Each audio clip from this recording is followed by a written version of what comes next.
الحمد لله وكفى وسلام على عباده الذين اصطفى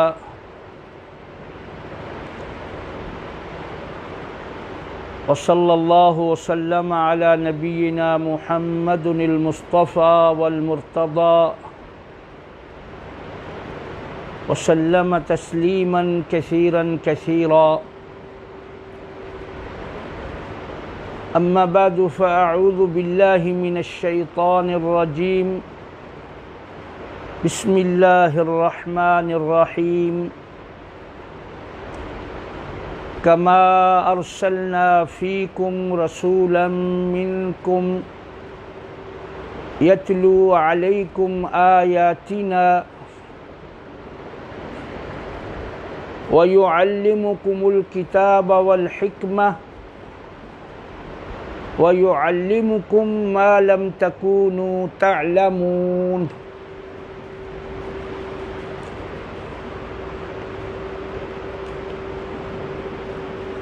برادران اسلام، جیسا کہ ہمارا بدھ کے دن یہ پروگرام حدیث کے حوالے سے ہم نے شروع کیا ہے کہ حدیث سے متعلق ہم جان سکیں، حدیث کے متعلق ہماری معلومات درست ہو جائیں، کیونکہ بعض لوگ وہ جس طرح قرآن مجید کو سمجھنے میں ایک خاص زاویہ رکھتے ہیں، پھر اس کو سمجھنے کی کوشش کرتے ہیں، اسی طرح کچھ لوگ حدیث کے معاملے میں بھی ایک خاص زاویے سے سوچتے ہیں اور اسی زاویے سے متعلق جو حدیث ہوتی ہے اس کو لیتے ہیں،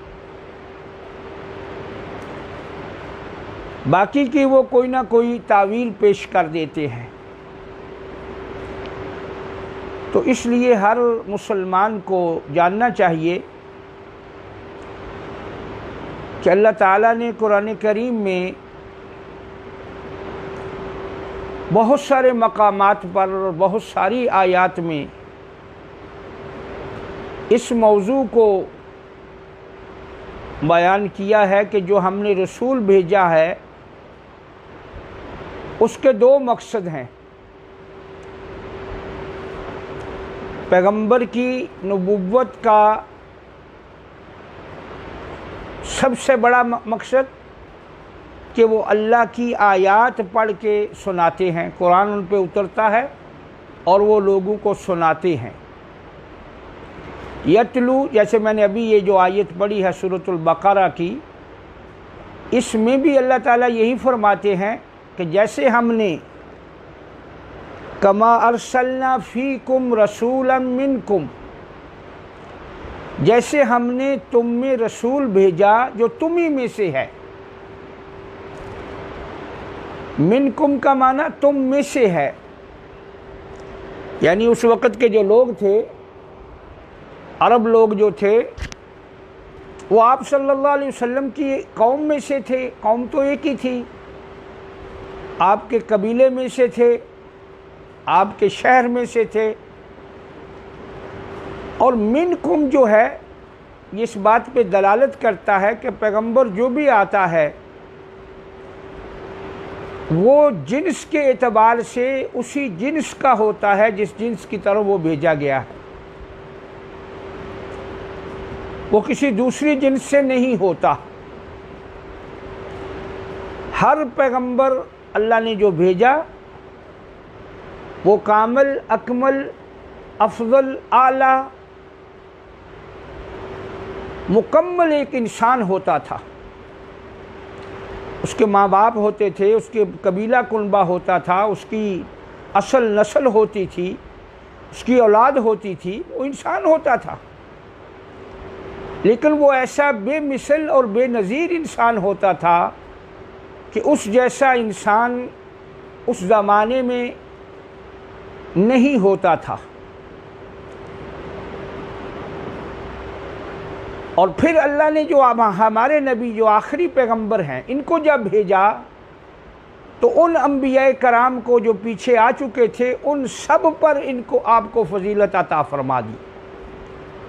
تو گویا آپ باوجود انسان ہونے کے، بشر ہونے کے، افضلیت کے اعتبار سے پوری اللہ کی مخلوق میں افضل و اعلیٰ ہے.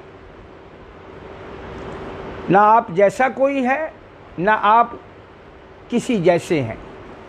یہ ایک الزام ہے جو اہل حق پر لگایا جاتا ہے کہ یہ لوگ نبی کو اپنے جیسا کہتے ہیں، یہ نبی کو بشر مانتے ہیں، عام بشر مانتے ہیں.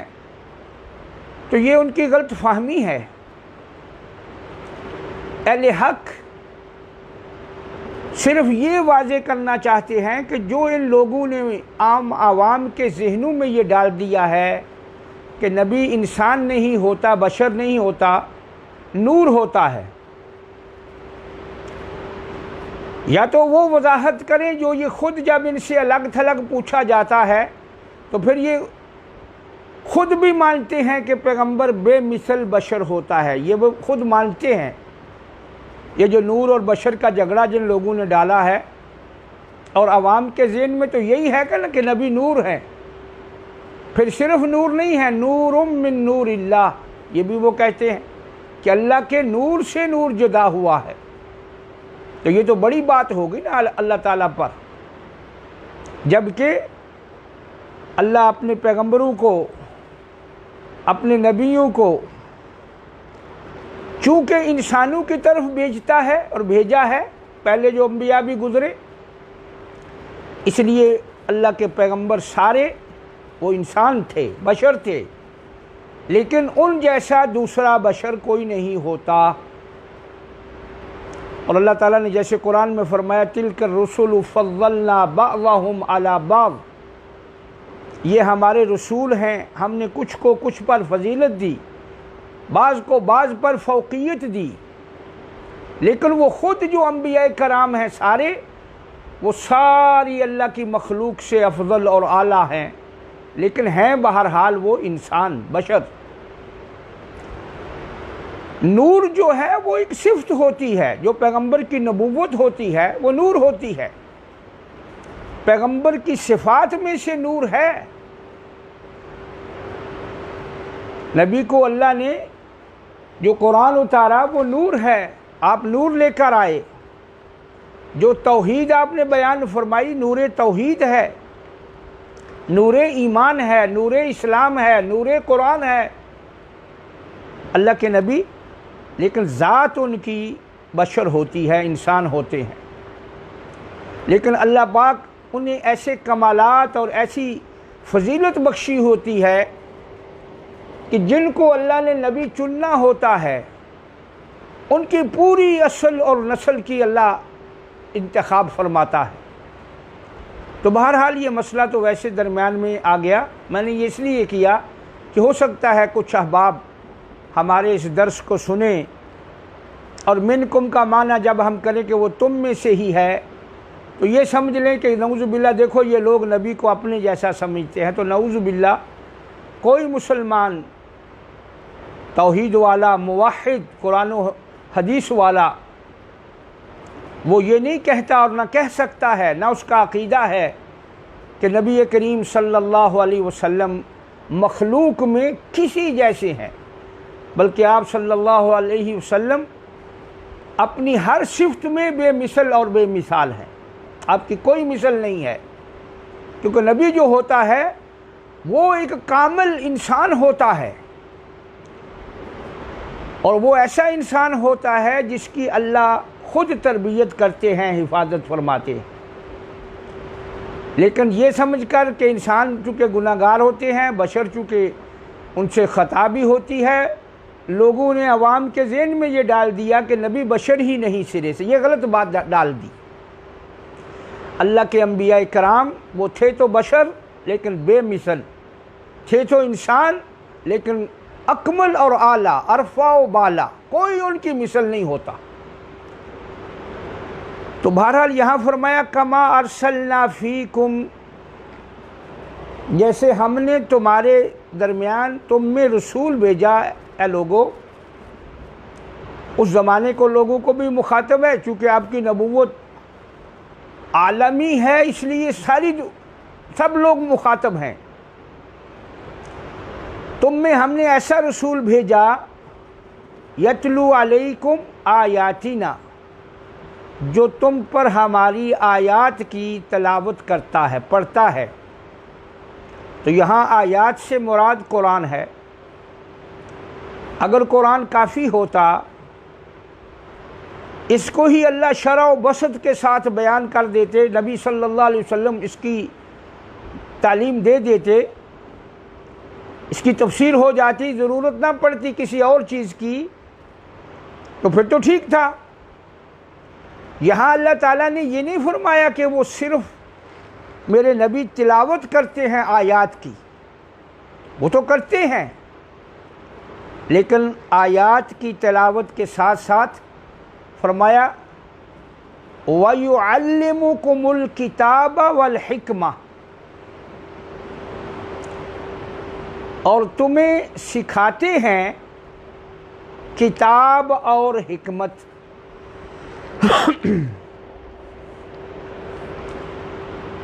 کیا سکھاتے ہیں؟ کتاب اور حکمت۔ اب دیکھنا یہ ہے حکمت سے کیا مراد ہے۔ مفسرین کی تقریباً متفق ہیں اس بات پر کہ حکمت سے مراد ہے السنہ النبویہ، یعنی حدیث کہ آپ صلی اللہ علیہ وسلم اس قرآن کی تفسیر میں جو چیز بیان کرتے ہیں، اس سے وہ مراد، حکمت سے مراد ہے حدیث۔ جو حدیث آپ بیان فرماتے ہیں، کیونکہ قرآن بغیر حدیث کے سمجھ میں نہیں آ سکتا، یہ بات ذہن نشین رکھیے۔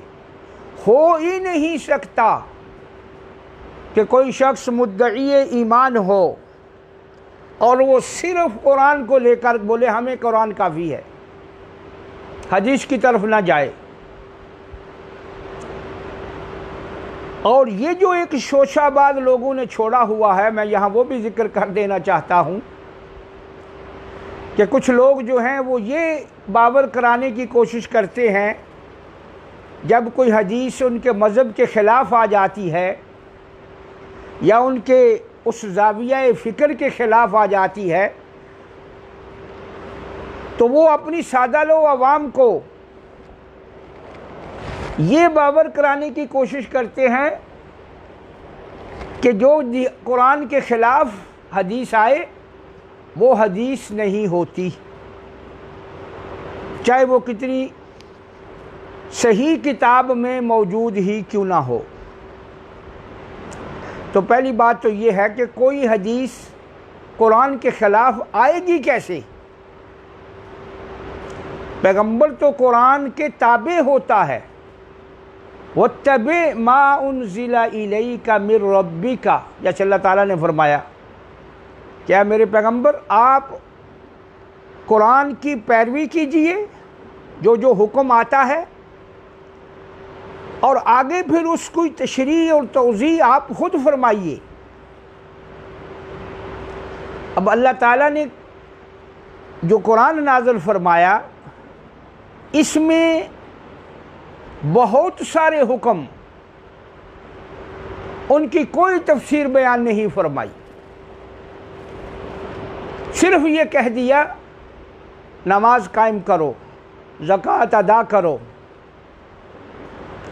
تم پہ روزہ فرض کیا گیا ہے۔ اسی طرح اور بہت سارے احکام جو قرآن کریم میں نازل ہوئے، ان سب کی اب آدمی اگر حدیث کو نہیں لیتا، وہ کہتا ہے قرآن کے لیے ہمیں قرآن کافی ہے، تو کیا اس کو کیسے شرح ملے گی؟ کہاں سے ملے گا کہ نماز کیسے پڑھنی ہے، کب پڑھنی ہے، کتنی پڑھنی ہے، کہاں سے ملے گا؟ زکوٰۃ کیسے دینی ہے، کس کس چیز کی دینی ہے، کتنی دینی ہے، کہاں سے پتہ چلے گا؟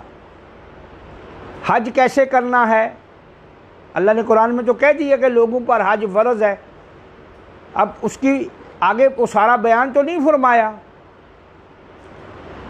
تو یہ ممکن ہی نہیں کہ کوئی حدیث صحیح صریح موجود ہو اور وہ قرآن کے خلاف چلی جائے، ایسی کوئی حدیث نہیں ہوتی جو صحیح بھی ہو سندن متنن اور پھر وہ قرآن کے خلاف اس کی ہو جائے، ایسا نہیں ہوا۔ یہ جن لوگوں نے یہ دعویٰ کیا ہے انہوں نے اپنے ذام میں اپنے آپ میں وہ بنا دیتے ہیں صغرے کبرے کہ دیکھو یہ قرآن ایسے کہہ رہا ہے اور حدیث ایسے کہہ رہی ہے، چنانچہ یہ حدیث قرآن کے خلاف ہے لہذا ہم اس کو نہیں لیتے، چاہے وہ بخاری میں ہو چاہے مسلم میں ہو، چاہے ایسی حدیث ہو کہ امت کا اتفاق ہو کہ یہ حدیث صحیح ترین حدیث ہے۔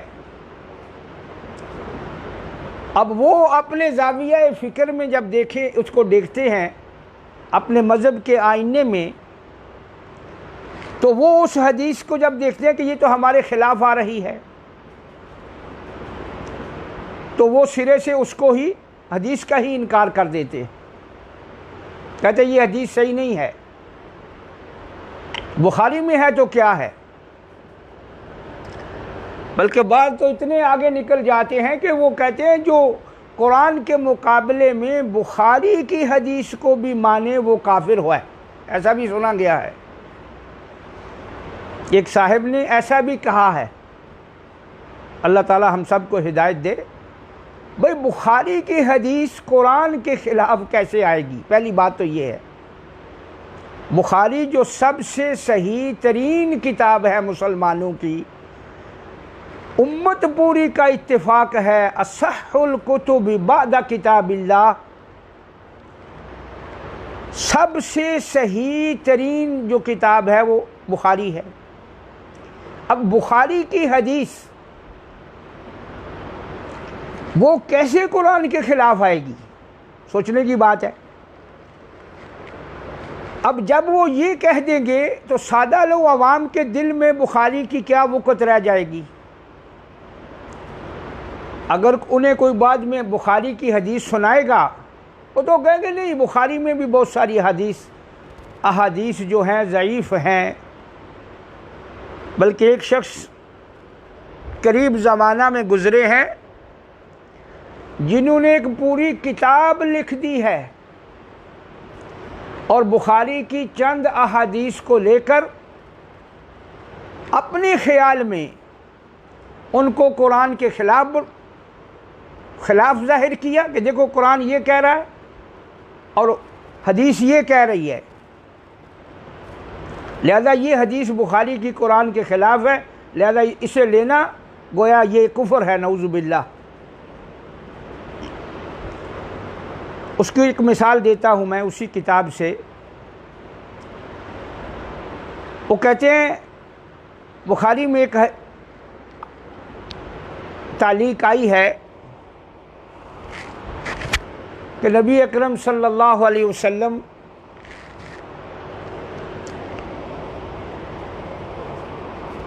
نے فرمایا کہ مردے کو جب دفن کیا جاتا ہے تو وہ اپنے دفن، جو ظاہری الفاظ کا ترجمہ ہے، ان المیت لیسمع قرع نعالہم، کہ میت جو ہے وہ اپنے دفن کرنے والوں کے جوتوں کی جو آہٹ ہے دفن کے وقت، جب دفن کیا گیا ہے میت کو تو اس وقت وہ میت سنتی ہے جب دفن کیا گیا ہے۔ تو چونکہ ان لوگوں کا زاویہ فکر یہ ہے کہ مردے نہیں سنتے،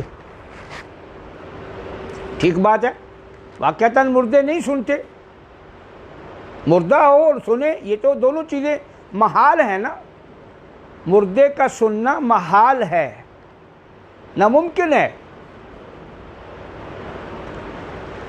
لیکن اس حدیث کے خلاف قرآن میں کہاں آیت ہے؟ قرآن میں کہاں لکھا ہے کہ ان المیت،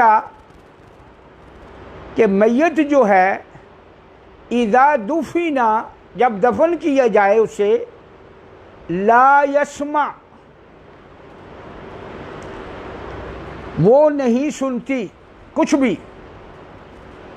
پھر تو ٹھیک ہو گیا، پھر تو ٹھیک تھا کہ یہ کہہ سکتے تھے کہ بھئی بخاری کی حدیث جو ہے وہ قرآن کے خلاف ہے۔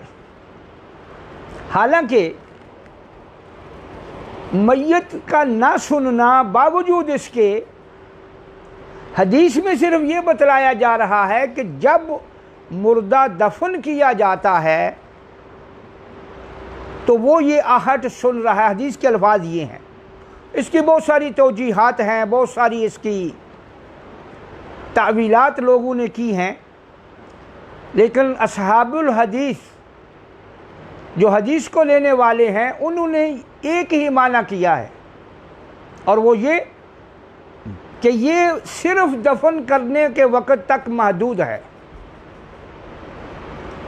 مردے کو جب دفن کیا جاتا ہے، جب حدیث میں جو الفاظ ہیں، جتنی ان میں جو کچھ ان میں بیان ہوا ہے اسی حد تک، نہ میت بعد میں سنتی ہے، نہ میت پکارنے سے سنتی ہے، نہ میت کو پتہ ہے، لیکن اس وقت اللہ تعالیٰ اس کو سنوا دیتے ہیں دفن کے وقت میں، جیسے حدیث میں الفاظ ہیں۔ اب اس سے پہلے اور بھی حدیثیں ہیں جو میت کو جب لے جاتے ہیں تو وہ کہتی ہے، اگر نیک ہے تو کہتا ہے جلدی جلدی لے چلو مجھے، اگر نیک نہیں ہے تو کہتا تمہارا ناس ہو، مجھے کہاں لے کے جا رہے ہو۔ تو یہ چیزیں رسول اللہ صلی اللہ علیہ وسلم نے بیان فرمائی ہیں، اور ان پر ایمان رکھنا ضروری ہے۔ جیسے مشہور حدیث ہے کہ عذاب قبر جو ہے وہ جانوروں تک سنتے ہیں سارے، سوائے جن اور انس کے،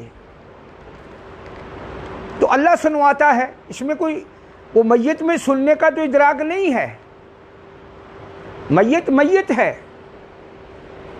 قرآن نے جو کہا، اب یہاں دیکھنا یہ ہے کہ یہ حدیث قرآن کے کیسے خلاف ہے۔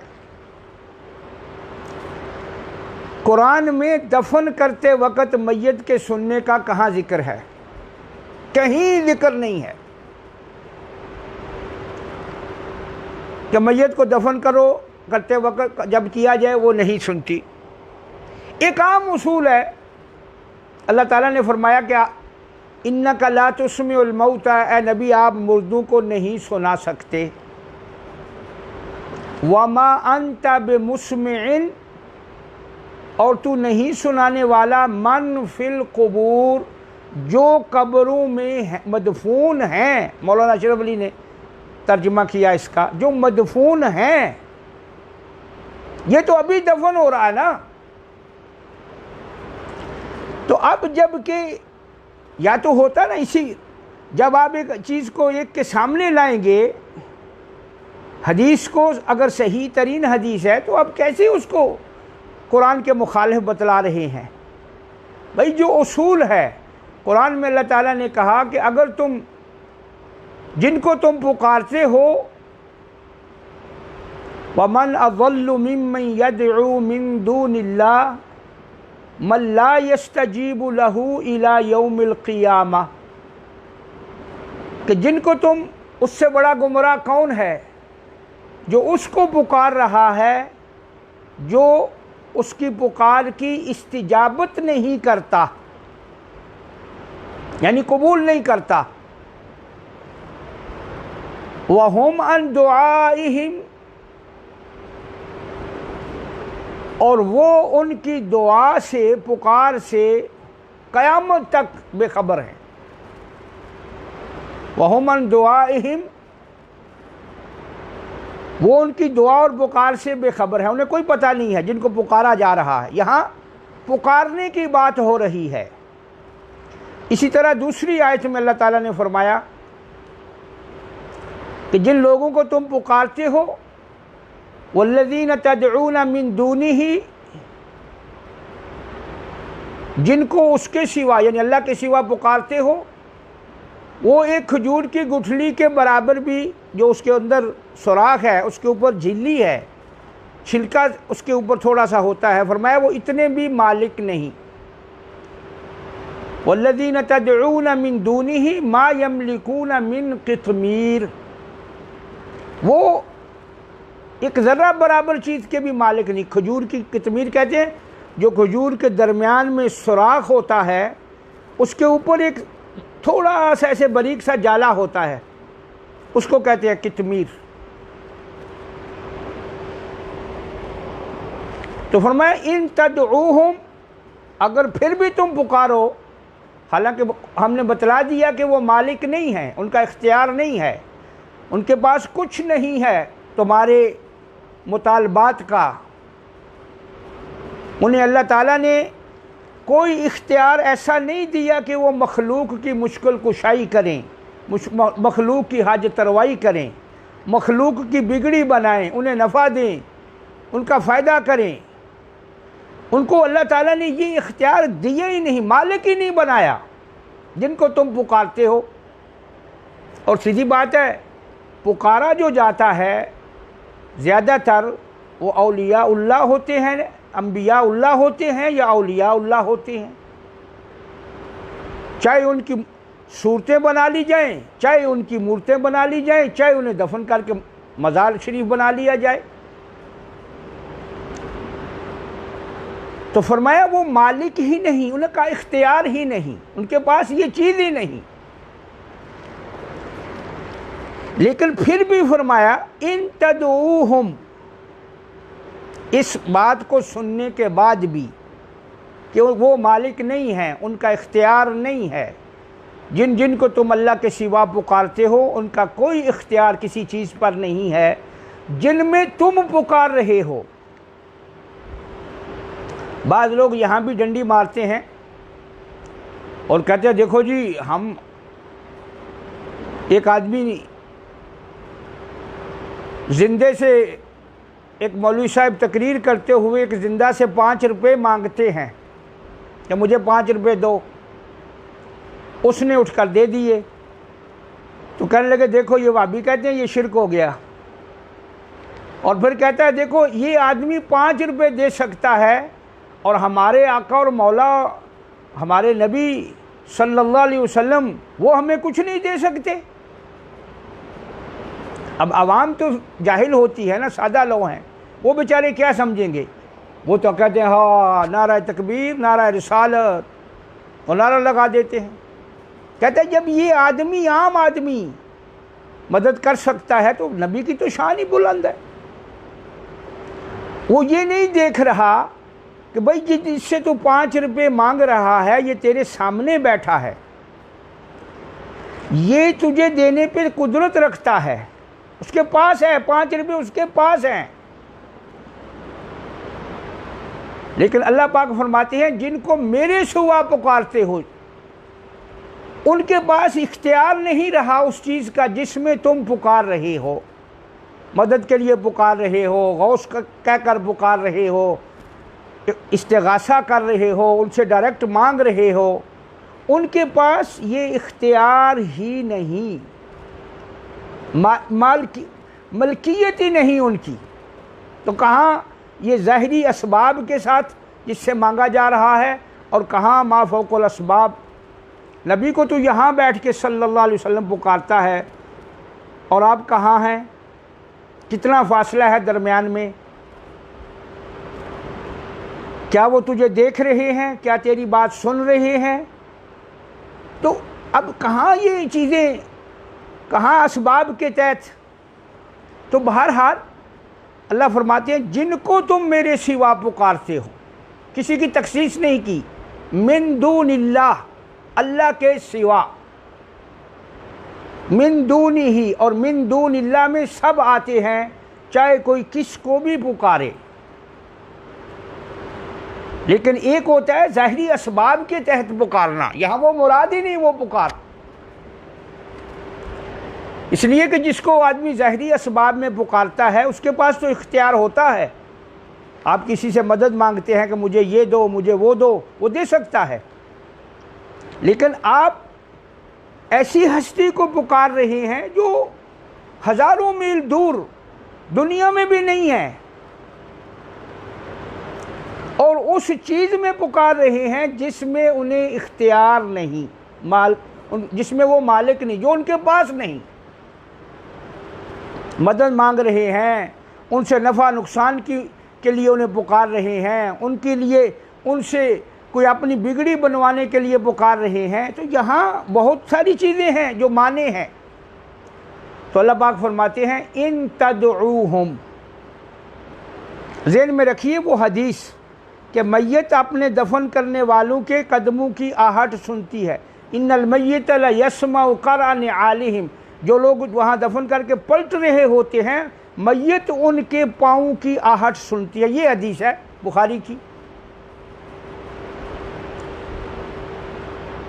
تو حالانکہ ابن حجر نے لکھا کہ میت کے نہ سننا ہی اصل ہے، میت کا نہ سننا یہ اصل ہے، میت نہیں سنتی، لیکن یہ جو موقع ہے اصحاب الحدیث جو والے کہتے ہیں کہ جتنی ترجمے میں گنجائش ہے کہ دفن کرنے کے بعد صرف اتنے وقت میں اتنی بات میں جتنی حدیث میں ہے ہم اس کو مانتے ہیں، لیکن ہم یہ نہیں مانتے کہ اب میت کو یہ سمجھ لیا جائے کہ وہ سنتی ہے ہمیشہ یا ہر وقت سنتی ہے یا پکار سننے لگ جاتی ہے یا اس سے مدد مانگو تو مدد کرنے لگ، یہ تو عقیدہ ہی نہیں ہے نا۔ قرآن کریم نے تو اس کی نفی فرمائی، جیسے آگے وہ آیت میں فرمایا ما یملکون من قطمیر، جن کو تم پکارتے ہو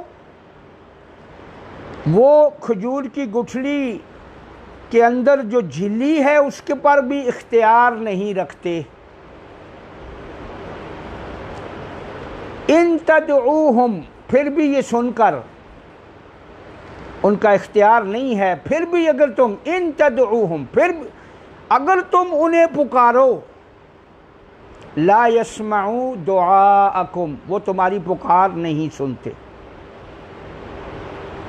اگر تم پھر بھی پکارو، کیونکہ تم جس چیز میں پکار رہے ہو یہ ان کے پاس ہے ہی نہیں، اور اگر پکارو تو وہ تمہاری پکار نہیں سنتے۔ لا یسمعوا دعاءکم ولو سمعوا، فرمایا بالفرض، فرض کر لیتے ہیں کہ وہ سنتے ہیں تمہارے کہنے کے مطابق، ہم نے تو کہہ دیا، قرآن نے کہا، اللہ تعالیٰ فرماتے ہیں ہم نے تو کہہ دیا، فرما دیا کہ وہ نہیں سنتے، لیکن اگر وہ سن بھی لیں، مستجابوا لکم، تو جو چیز تم ان سے مانگ رہے ہو وہ دے نہیں سکتے، تمہاری استجابت نہیں کر سکتے۔ مستجابوا لکم، اگر تم انہیں پکارو پکار ہی نہیں سنتے، اور ولو فرض کر لے، فرض کے لیے آتا ہے کہ مثال کے طور پہ تم جیسے کہتے ہو کہ نہیں وہ سنتے ہیں، ہر وقت سنتے ہیں، ہر وقت دیتے ہیں، اگر بفرضیت فرض کر لے، تمہاری بات بھی ٹھیک مان لے کہ سنتے ہیں، بھائی چلو ایک منٹ کے لیے مان لیتے ہیں، حالانکہ وہ تو سنتے نہیں ہیں، اصل یہ ہے کہ سنتے نہیں ہیں۔ فرمایا اگر وہ سن بھی لیں تو جو تم مانگ رہے ہو مستجابوا لکم، وہ دے نہیں سکتے، ان کے پاس تمہاری اس کی استجابت نہیں ہے تمہارے لیے، وہ تمہاری پکار کو قبول نہیں کر سکتے کیونکہ سنتے ہی نہیں ہیں، اور اگر سن بھی لیں، فرض کر لیں سن بھی لیں، پھر بھی نہیں، ان کے پاس ہے ہی نہیں ہے وہ۔ مستجابوا لکم وَيَوْمَ الْقِيَامَةِ يَكْفُرُونَ بِشِرْكِكُمْ، یہاں واضح فرما دیا کہ اللہ کے سوا ما فوق الاسباب، ہستیوں کو کسی کو پکارنا ان چیزوں میں جو خاص اللہ تعالیٰ کے ساتھ تعلق رکھتی ہیں، جو خزانے اللہ کے پاس ہیں، اسباب سے اوپر کسی کو پکارنا، ڈائریکٹ اس سے مانگنا، اللہ کہتا ہے قیامت کے دن وہ تمہارے اس شرک کا انکار کریں گے۔ وَيَوْمَ الْقِيَامَةِ يَكْفُرُونَ بِشِرْكِكُمْ، یہ شرک ہو جائے گا جو پکارے گا اللہ کے سوا کسی کو۔ وَلَا يُنَبِّئُكَ مِثْلُ خَبِيرٍ، فرمایا اے میرے پیغمبر آپ کو اللہ خبیر کی مثل کوئی بھی صحیح بات اس اگلی آنے والی نہیں بتائے گا۔ اب قیامت کا تو اللہ کو علم ہے نا، تو اللہ تعالیٰ نے بتلا دیا کہ وہ نہیں سنتے، اور یہی عقیدہ ہے اہل قرآن و حدیث والوں کا، یہی عقیدہ ہے کہ نہ تو میت کو پکارا جائے گا، نہ میت کے بارے میں یہ عقیدہ بن جائے گا کہ میت سنتی ہے ہر دم۔ جتنے حدیث میں الفاظ ہیں، چونکہ وہ حدیث صحیح ترین کتاب میں آئی ہے، صریح الفاظ میں ہے، لہذا ہم اس کو اسی طرح اتنے وقت کے لیے ہی مانتے ہیں، باقی میت نہیں سنتی۔ اور چونکہ قرآن کریم میں کوئی آیت ایسی نہیں ہے، قرآن مجید میں عموم ہے اور پکار کے ساتھ خاص ہے، اور سنانے کی بات ہو رہی ہے، یہاں صرف یہ کہا گیا ہے حدیث میں کہ اس وقت اتنے لمحے کے لیے اللہ سنوا دیتے ہیں، اور اللہ کا سنانا تو محال نہیں ہے، قرآن میں ہی ہے، ان اللہ یسمع من یشاء، پہلے اللہ نے کہا اللہ جسے چاہے سنا دے۔ تو یہ لوگ اصل میں عوام کو اس لیول پہ لے آتے ہیں، ہر گروہ اپنی عوام کو، کہ جو صحیح بات ہوتی ہے کبھی کبھی اس کو بھی عوام کے ذہنوں سے ہٹا دیا جاتا ہے۔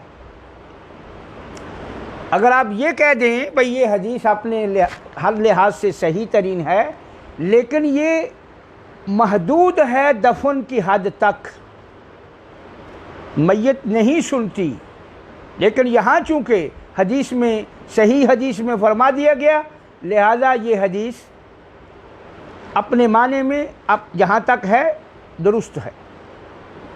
اب قرآن میں کہاں ہے کہ میت دفن کرنے وقت نہیں سنتی؟ ایسا ہوتا تو ٹھیک ہے، لوگوں کے دلوں میں ڈال دیا جاتا۔ اب ایک گروہ ہے اسپیشل ہمارے اس زمانے میں، کچھ لوگ ہیں، اور میرے خیال میں وہ سب سے چھوٹی جماعت کے لوگ ہیں، جو قرآن صرف قرآن، ان کی ساری تقریریں، بیانات، دروس جہاں بھی ہے کہ انہیں یہی کہا جا رہا ہے بھئی اللہ نے قرآن کے بارے میں کہا، اللہ نے وہ قرآن کے بارے میں تو اللہ تعالیٰ نے کہا، بالکل کہا، لیکن قرآن ایک متن ہے، قرآن کریم متن ہے، اس کی تفسیر حدیث ہے جو صحیح ہو، بس صحیح اور صریح ہو وہ اس کی تفسیر ہے۔ صحیح صریح حدیث قرآن کے خلاف کبھی نہیں آئے گی، یہ بات ذہن نشین رکھیے۔ ہاں اپنے خیال میں اگر ہم بنا لیں وہ ایک الگ بات ہے، جیسے ایک اور مثال سن لیں اور بات کو ختم کرتے ہیں، آج درس اسی طرف نکل گیا ہے، موضوع تو دوسرا تھا ہمارا، حدیث کے بارے میں بتلانا تھا کہ صحابہ کے زمانے میں حدیث کیسے چلی، تابعین میں حدیث پھر کیسے رہی، تابعین کے بعد تبع تابعین میں حدیث کا کیسے جمع ہوئی، پھر آگے کیسے شروع ہوئی، جو محدثین نے حدیثیں جمع کی، اصل مضمون ہمارا یہ ہے۔ لیکن یہ چلیں، یہ بھی ایک بنیادی بات ہے، بہت سارے لوگ ایسا سمجھتے ہیں کہ صحیح حدیثیں بھی قرآن کے خلاف ہوتی ہیں، حالانکہ ایسا نہیں ہے۔ یہ اپنا ایک فہم ہوتا ہے آدمی کا کہ وہ یہ سمجھ بیٹھتا ہے اور پھر اس پہ خود ایک اپنے ذہن میں وہ بناتا ہے کہ یہ حدیث قرآن کے خلاف ہے۔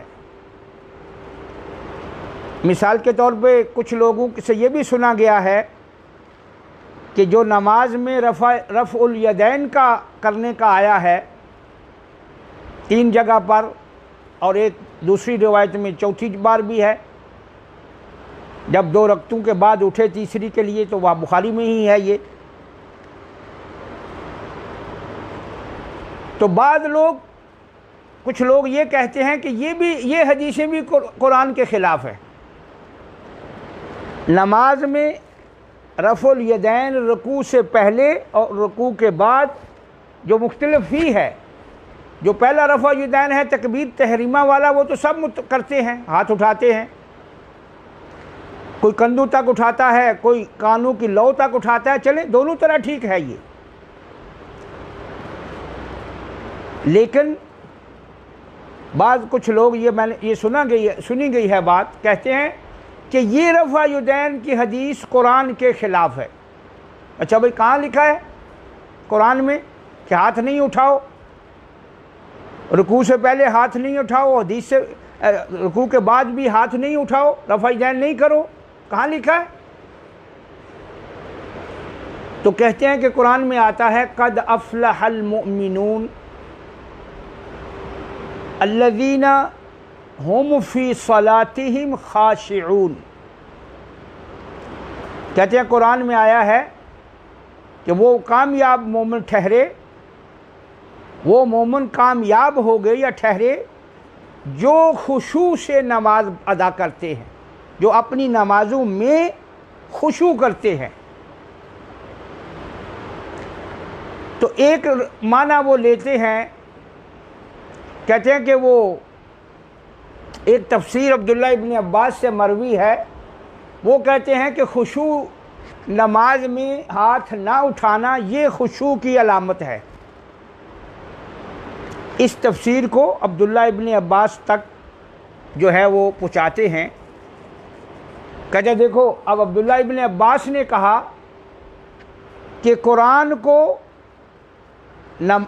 میں کہا کہ نماز وہ کامیابی والی ہے جو خشوع والی ہے، اور صحابی اس کی تفسیر کرتا ہے، اور بڑا زور کر کہتے ہیں صحابی تفسیر کر رہا ہے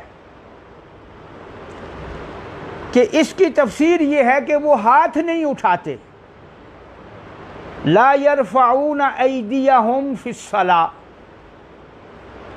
نماز میں وہ ہاتھ نہیں اٹھاتے۔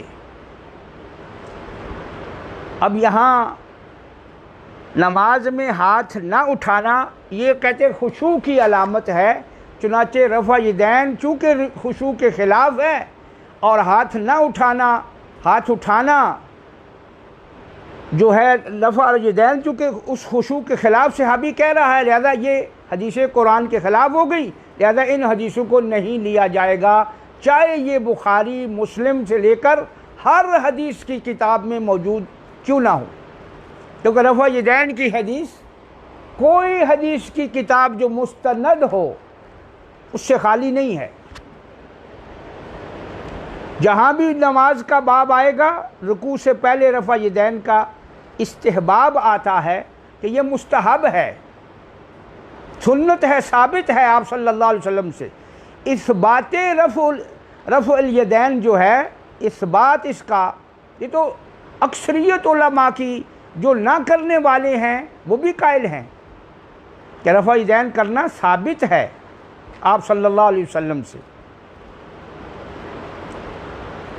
اور اب اس کو قرآن کے مخالف وہ بنائیں گے، تو پہلی بات تو یہ ہے کہ صحابی کی جو تفسیر ہے عبداللہ ابن عباس کی، اس میں نہ تو رکوع کا ذکر ہے نہ رکوع کے بعد کا ذکر ہے، معنی ہی دوسرا ہو گیا۔ بھئی جب آپ قرآن کے خلاف بنانے لگے ہیں صحیح صریح حدیث کو، تو اسی طرح کا ہوگا نا وہ حکم، پوری صراحت ہوگی نا اس آیت میں۔ یہ تو تمہارا فہم ہے نا، تم اپنے فہم سے، اپنی سمجھ سے یہ لے رہے ہو کہ یہ رفع الیدین وہ ہے جو رکوع سے پہلے کا ہے، جو رکوع کے بعد کا ہے۔ یہاں ضمناً میں یہ بات کہہ دوں کہ مسلم شریف کی ایک روایت بھی ہے جو مجمل ہے، جس میں اجمال ہے۔ امام مسلم نے جو روایت کی ہے نماز میں سکون سے رہنے کی، وہاں وہ ذکر کیا ہے انہوں نے۔ تو جو اس میں رفع یدین کرنے والی ہیں وہ امام مسلم اوپر ذکر کر رہے ہیں۔ تو جو سلام کے وقت صحابہ کرام ہاتھ اٹھاتے تھے، باقی ساری روایتوں میں سلام کے وقت ہاتھ اٹھانے کا ذکر ہے، صرف ایک روایت میں اس کا ذکر نہیں ہے۔ تو انہوں نے جنہوں نے نہیں لینا رفع یدین، انہوں نے اس کو لے کر رفع یدین کہتے ہیں، اس حدیث میں تو رفع یدین کا ذکر نہیں ہے، تو بھائی جن میں ہے ان میں کیا کہیں گے؟ تو یہ اپنی سمجھ ہوتی ہے بھائی ہر انسان کی۔ تو اب ابن عباس رضی اللہ تعالی عنہ کی روایت میں یہ کہیں نہیں ہے کہ رکوع سے پہلے وہ ہاتھ نہیں اٹھاتے، رکوع کے بعد وہ ہاتھ نہیں اٹھاتے، وہ عام ہے۔ اور یہ ہوتا ہے بعض اوقات لوگ نماز پڑھتے ہوئے کئی طرف ہاتھ اٹھا لیتے ہیں، اور اگر یہ کہا جائے ہاتھ اٹھانے کی ہی صرف بات لے لی جائے تو اس سے آپ تکبیر تحریمہ کا رفع یدین کا استثناء کہاں سے لائیں گے؟ تکبیر تحریمہ کے وقت تو سب لوگ اٹھاتے ہیں۔ تو اس لیے یہ ایک اپنی سمجھ ہوتی ہے بعض حضرات کی، اور وہ اس حدیث کو اپنی سمجھ کے مطابق قرآن کے خلاف بنا لیتے ہیں، حالانکہ وہ حدیث نہ قرآن کے خلاف ہوتی ہے، اس کا معنی اور ہوتا ہے، قرآن کی جو بات ہے وہ دوسری ہوتی ہے۔ اس کی بے شمار مثالیں ہیں، اور جن احباب کو زیادہ مطالعے کا شوق ہو وہ اصول شاشی پڑھ لے،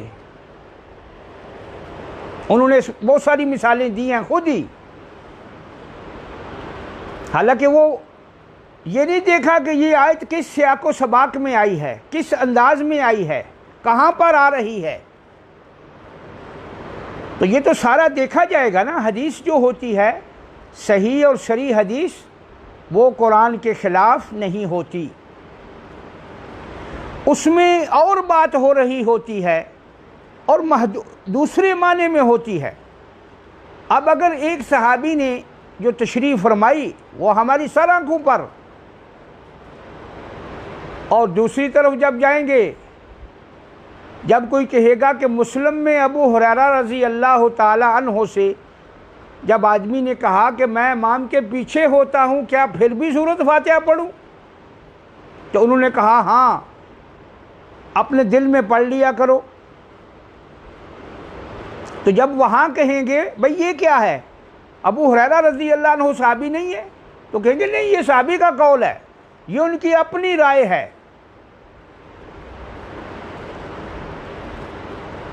یہ ان کی اپنی ایک بات ہے، یہ کوئی حدیث میں نہیں ہے، وہاں ان کے قول کو ایک طرف کر دیا جائے گا۔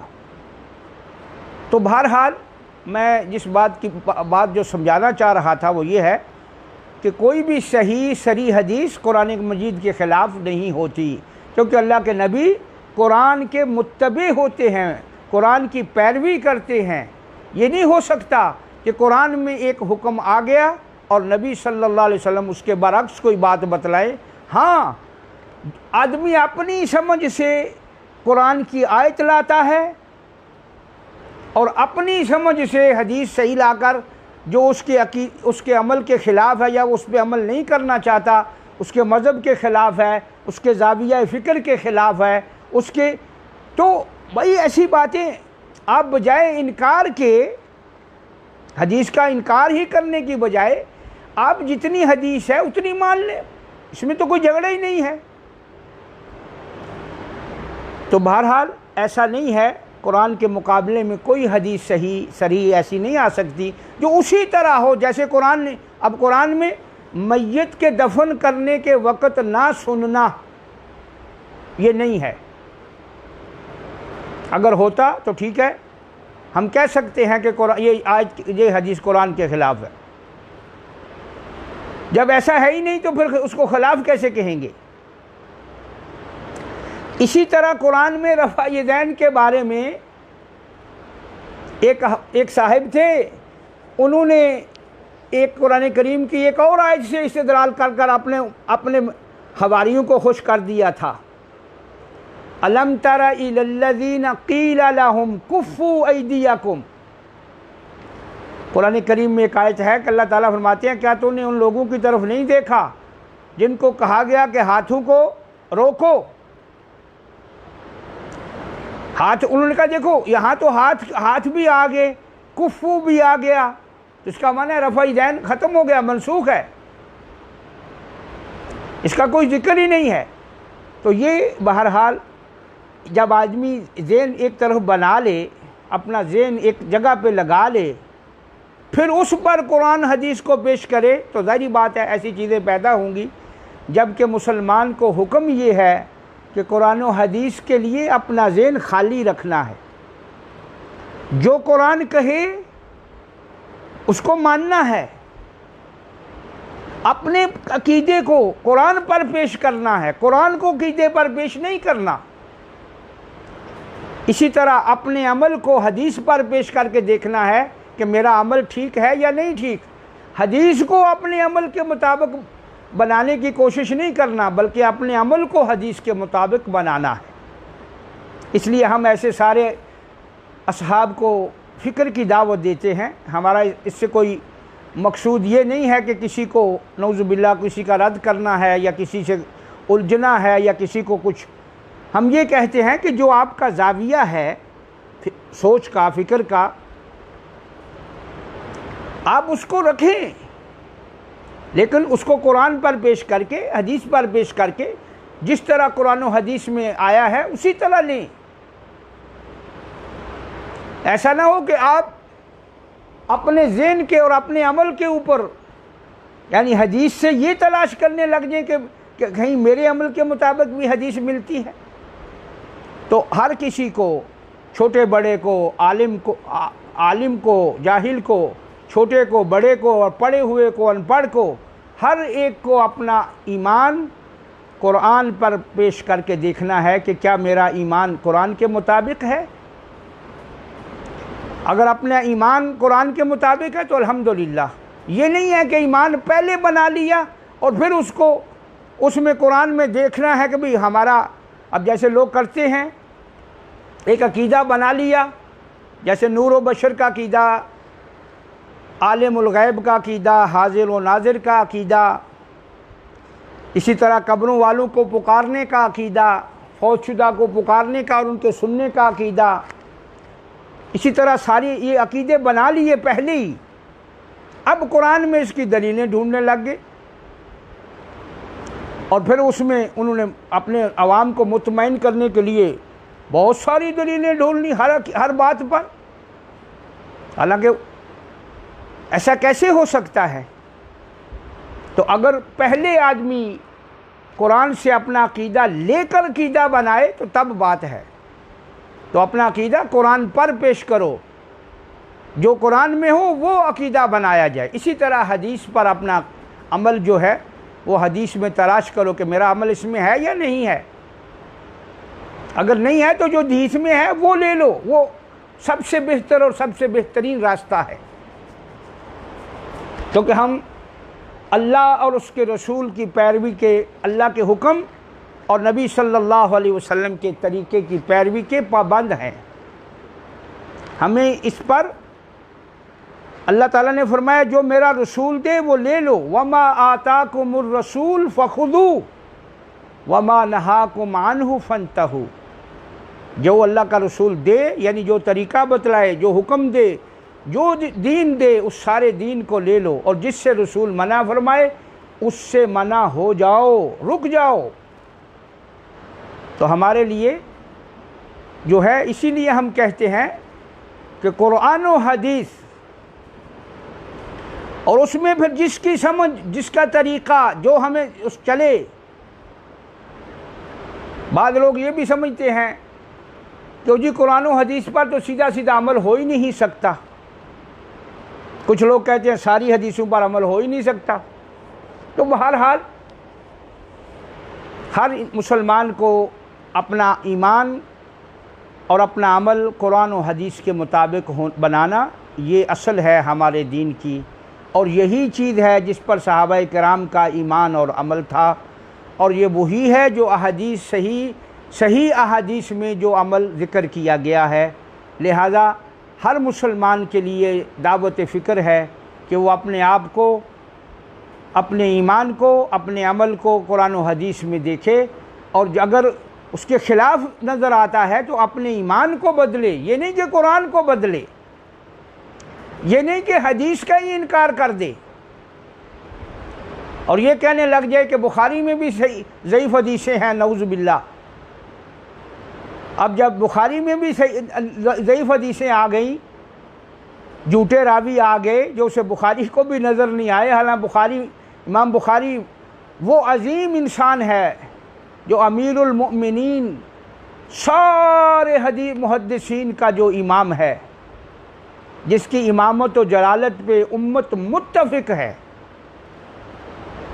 بلکہ وہ حدیث ہی نہیں ہوتی جس کے بارے میں امام بخاری کو علم نہ ہو۔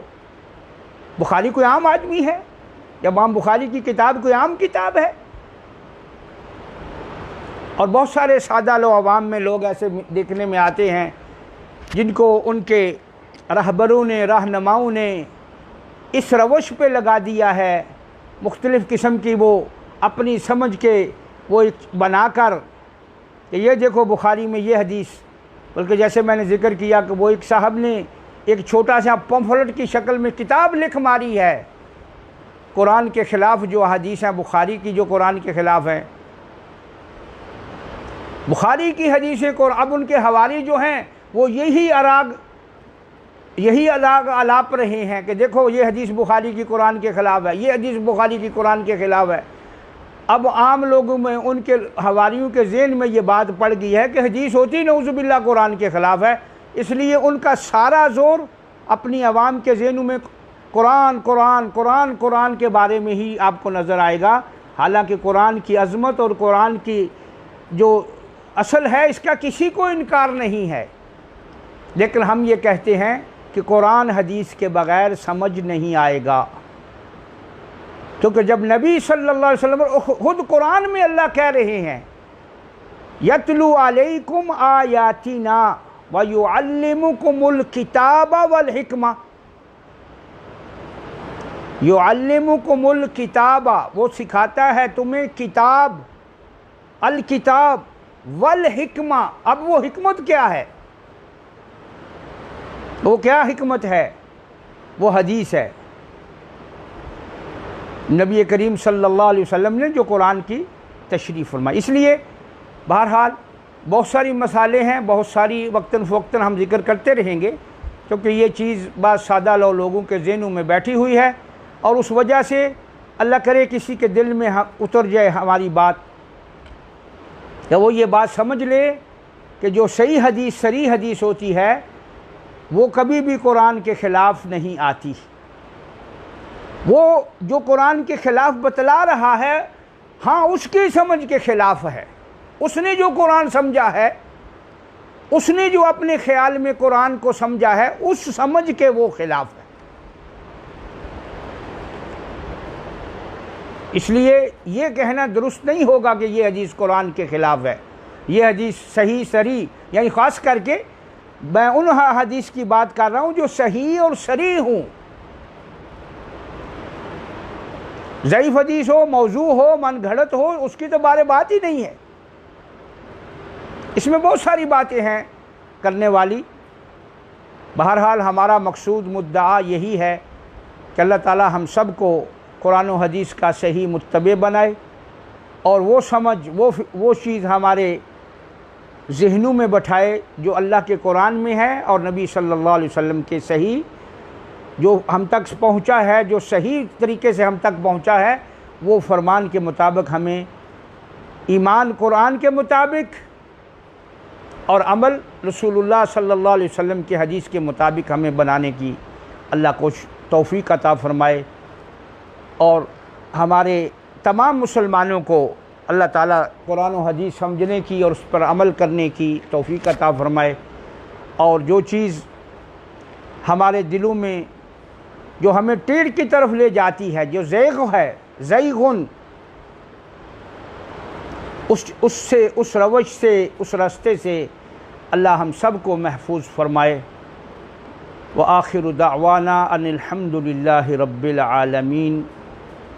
سبحان ربک رب العزت عما یصفون وسلام علی المرسلین والحمد للہ رب العالمین.